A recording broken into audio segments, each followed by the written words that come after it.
Hello दोस्तों, कैसे हो आप सब। आज हम बात करने वाले हैं एक ऐसी मूवी के बारे में जिसमें कि एक बैट वायरस फैल जाता है और वो लोगों को मॉन्स्टर बना देता है। मूवी की स्टार्ट होती है और हम एक छोटी बच्ची को देखते हैं जो कि एक कागज पर कुछ लिख रही थी। इसके बाद वो अपने रूम से बाहर जाती है और जैसे ही सूरज निकलता है वो लड़की जलकर वहीं पर मारी जाती है। इसके बाद मूवी कुछ साल आगे बढ़ती है और हमें बताया जाता है कि एक बैट की वजह से पूरी दुनिया में एक वायरस फैल गया है जिससे कि सभी लोग इफेक्टेड हो रहे हैं और वो सभी वैम्पायर बन रहे हैं और इन सब वैम्पायर को जिंदा रहने के लिए इंसानी खून की जरूरत है। और अब इस दुनिया में वैम्पायर्स और इंसानों ने एक साथ रहना सीख लिया है। सभी वैम्पायर्स रात को बाहर आते थे और इंसानों की तरह ही घूमते फिरते थे, लेकिन हमें ये पता चलता है कि वैम्पायर की तादाद बहुत ही तेजी से बढ़ रही है और अब इस दुनिया में लगभग 5% ही इंसान बचे हैं। और अब हम देखते हैं कि इस दुनिया में सभी वैम्पायर्स के लिए ब्लड प्रोवाइड किया जा रहा था। और अब हम इस दुनिया की बहुत ही बड़ी कंपनी को देख पाते हैं जिसमें सारे इंसानों को बंदी बना रखा था और वो सब उन इंसानों में से जबरदस्ती खून निकाला करते थे। इसके बाद हम डॉक्टर एडवर्ड को देखते हैं जो कि इसी कंपनी में काम करते थे। एडवर्ड एक साइंटिस्ट है और वो बायोलॉजिक ब्लड पर रिसर्च कर रहा है। वो एक ऐसा ब्लड बनाना चाहता था जिससे वैम्पायर्स की भूख भी मिट जाए और इंसानों को भी मारना ना पड़े। इसके बाद हम उस कंपनी की मीटिंग को देख पाते हैं जिसमें बताया जाता है कि खून की कमी की वजह से वैम्पायर्स अब मॉन्स्टर में बदल रहे हैं।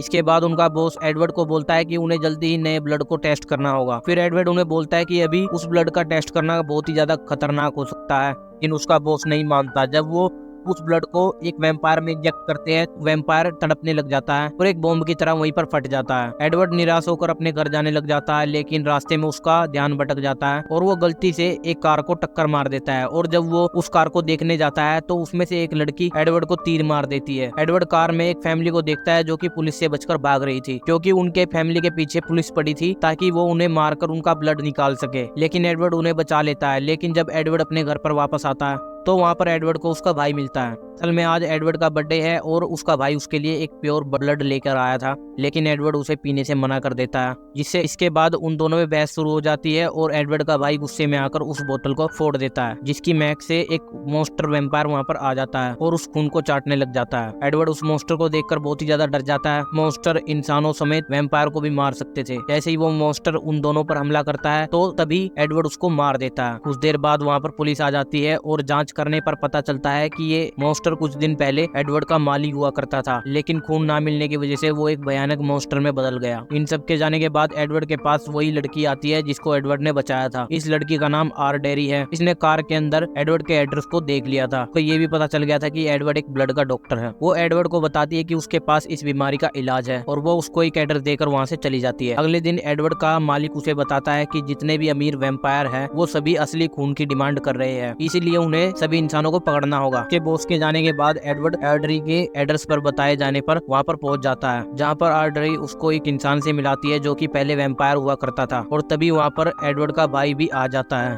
क्योंकि जब आर्डरी एडवर्ड को ये सारी बातें बता रही थी तभी एडवर्ड के भाई ने ये सारी बातें सुन ली थी। एडवर्ड अपनी जान बचाकर वहाँ से भागता है, लेकिन वहाँ पर मिलिट्री भी हमला कर देती है और एडवर्ड उन सब के साथ भागने में कामयाब हो जाता है। इधर वो इंसान अपनी कहानी बताता है कि पहले वो भी एक इंसान हुआ करता था, लेकिन एक वैम्पायर के काटने के बाद वो भी एक वैम्पायर बन गया। लेकिन एक दिन उसका एक्सीडेंट हो गया और वो सूरज की रोशनी में जलने लगा, लेकिन सही समय पर वो पानी में गिर गया और बाहर आने पर वो देखता है कि उस सूरज की रोशनी से उस पर कोई असर नहीं हुआ। मतलब ये हुआ कि वो वापस से इंसान में बदल गया था। वो उन्हें बाकी लोगों के पास लेकर जाता है, जहाँ पर एडवर्ड अपना टेस्ट करना शुरू कर देता है। और यहाँ कंपनी में खून की कमी हो रही थी और ये कंपनी वाले जबरदस्ती इंसानों को मारकर उनका खून निकाल रहे थे। उस शहर में खून की कमी की वजह से सभी वैम्पायर कंट्रोल से बाहर हो रहे थे। इधर हम दो लोगों को देख पाते हैं जो कि ऑर्डरी के साथी थे। तभी यहाँ पर मिलिट्री वाले उन सबको घेर लेते हैं, लेकिन सही समय पर वो दोनों ऑर्डरी को बता देते हैं कि मिलिट्री वालों ने उन्हें ढूंढ लिया है। तो ऑर्डरी बाकी बचे इंसानों को एक सेफ जगह पर भेज देती है और खुद एडवर्ड के साथ वहीं पर होती है। एडवर्ड खुद पर वो टेस्ट इस्तेमाल करता है। वो खुद को सूरज की रोशनी में जलाता है, उसके बाद अपनी बॉडी को पानी में धो लेता है और हम देखते हैं कि उसका ये फॉर्मूला काम कर देता है और एडवर्ड भी एक इंसान में बदल जाता है। और इतनी देर में वहाँ पर मिलिट्री भी आ जाती है, लेकिन वो सब उनको नहीं ढूंढ पा रहे थे क्योंकि वो सब पानी की टंकी में छुपे हुए थे। सोल्जर्स में एडवर्ड का भाई भी था और उन्हें वहाँ पर एक लड़की मिलती है। वो उसको पकड़ लेता है, लेकिन ये लड़की खुद ही एडवर्ड के बॉस की बेटी थी। वो इंसानों को चोट पहुंचाना नहीं चाहती थी, इसलिए वो उन सबके साथ आ गई थी। लेकिन एडवर्ड के बॉस ने उसके भाई को ऑर्डर दिया था कि कि वो उसको भी काट कर वैम्पायर्स में बदल दे, इसकी वजह से वो हमेशा के लिए अमर हो जाए। और एडवर्ड का भाई उस लड़की को काट लेता है, जिसके बाद वो भी एक वैम्पायर में बदल जाती है। लेकिन इसके बाद भी वो इंसानों के खून को पीने से मना करती है और खुद का ही खून पीने लग जाती है। और इधर शहर में किसी को खून ना मिलने पर सभी लोग मॉन्स्टर में बदल रहे थे, तो मिलिट्री को ऑर्डर दिया जाता है कि उन सभी लोगों को मार दिया जाए जो कि मॉन्स्टर बन रहे हैं। मिलिट्री उन सभी को पकड़ लेती है और उन्हें सूरज की रोशनी में छोड़ देती है, जहाँ पर वो सब मारे जाते हैं। यहाँ पर ऑड्री और एडवर्ड उस जगह पर पहुंच जाते हैं जहाँ पर उन्होंने बाकी बचे लोगों को भेजा था, लेकिन वो सब तो पहले ही उन वैम्पायर्स के हाथों मारे गए थे। उन सब की ऐसी हालत देखकर ऑड्री बहुत ही ज्यादा दुखी हो जाती है, जिसके बाद एडवर्ड अपने एक साथी को बताता है कि उसने इस बीमारी का इलाज ढूंढ लिया है। लेकिन जब एडवर्ड उसके पास जाता है तो उसे पता लगता है कि उसने एडवर्ड को धोखा दिया है और वो उन्हें मिलिट्री के हाथों पकड़वा देता है, क्योंकि उसने आर्टिफिशियल ब्लड की खोज कर ली थी और वो नहीं चाहता था कोई भी वैम्पायर वापस से इंसान बने। एडवर्ड और उसके साथी वहाँ से भागने में कामयाब हो जाते हैं, लेकिन ऑड्री उनके हाथों पकड़ी जाती है। इधर एडवर्ड का भाई उनके पास आता है और वो उन्हें बताता है कि वो भी उनकी मदद करना चाहता है, लेकिन वो बहुत ही ज्यादा भूखा था और इसलिए वो ऑड्री के साथी के गले पर काट लेता है। जिसके बाद वो उसको मारने वाला था, लेकिन वो देखता है कि उसका भाई भी अभी इंसान में बदल चुका है। फिर एडवर्ड समझ जाता है कि उनके खून से ही सभी वैम्पायर्स को इंसान में बदला जा सकता है। वो अपने बॉस के पास वापस जाता है और उनको अपने आप को वापस वैम्पायर में बदलने के लिए बोलता है, लेकिन जैसे ही उसका बॉस उनको वापस काटता है तभी वो इंसान में बदल जाता है। एडवर्ड उसको मिलिट्री के हवाले कर देता है और वो सभी उसे नोच डालते हैं और वो सब भी उसके खून पीने से बदल जाते हैं। एडवर्ड ऑड्री को उन सबसे बचाकर भागता है, लेकिन तभी वहाँ पर काफी सोल्जर्स आ जाते हैं और उन्हें रोकने की कोशिश करते हैं, लेकिन तभी वहाँ पर एडवर्ड का भाई आ जाता है और वो सभी मॉन्स्टर उसको जान से मार देते हैं और उसका खून पीने की वजह से वो सब भी इंसान बन जाते हैं। लेकिन तभी वहाँ पर वही साइंटिस्ट आ जाता है और वो उन सभी को मार देता है। वो एडवर्ड को भी मारने वाला था, लेकिन तभी ऑड्री का साथी उस पर एक तीर से हमला कर देता है, इससे वो साइंटिस्ट वहीं पर मारा जाता है। और तभी उगते सूरज के साथ इस मूवी की यहीं पर एंडिंग हो जाती है। अगर आपको मूवी पसंद आई हो तो प्लीज सब्सक्राइब करें।